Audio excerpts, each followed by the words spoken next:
Best alternative for 11 labs. మీరు ఒక 60 seconds మీ వాయిస్ని క్లోన్ చేసి ఆ వాయిస్ని ఎనీ లాంగ్వేజ్లో మాట్లాడించేలా చేయగలరా? ఇంపాసిబుల్ అని చెప్పను.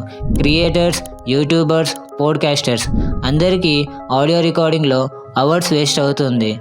ఎడిటింగ్ అంటే హెడ్ఏకే. ప్రొఫెషనల్గా వాయిస్ రికార్డింగ్ చేద్దామంటే కష్టమే. So tool name TTS maker. Best AI tool for audio recording. టెక్స్ట్ని ఇన్స్టెంట్గా న్యాచురల్ వాయిస్గా మార్చేస్తుంది. మీ ఓన్ వాయిస్ని క్లోన్ చేసుకొని ఫర్ ఎవర్ యూస్ చేయొచ్చు. సేమ్ వాయిస్ని మల్టిపుల్ లాంగ్వేజ్లో ట్రాన్స్లేట్ చేయొచ్చు. తెలుగు లాంగ్వేజ్ కూడా యాడ్ చేసుకోవచ్చు. బ్యాక్గ్రౌండ్ మ్యూజిక్ కూడా యాడ్ చేసుకోవచ్చు. Audio books, ads, training videos without mic ప్రొఫెషనల్గా క్రియేట్ చేయొచ్చు. బిగ్ క్రియేటర్స్ ఆల్రెడీ ఈ టీటీఎస్ మేకర్ని యూజ్ చేసి అవర్స్ సేవ్ చేస్తున్నారు. సో నెక్స్ట్ టైం మీకు ఎప్పుడైనా ఆడియో రికార్డింగ్ కష్టం అనిపిస్తే గుర్తుపెట్టుకోండి టీటీఎస్ మేకర్.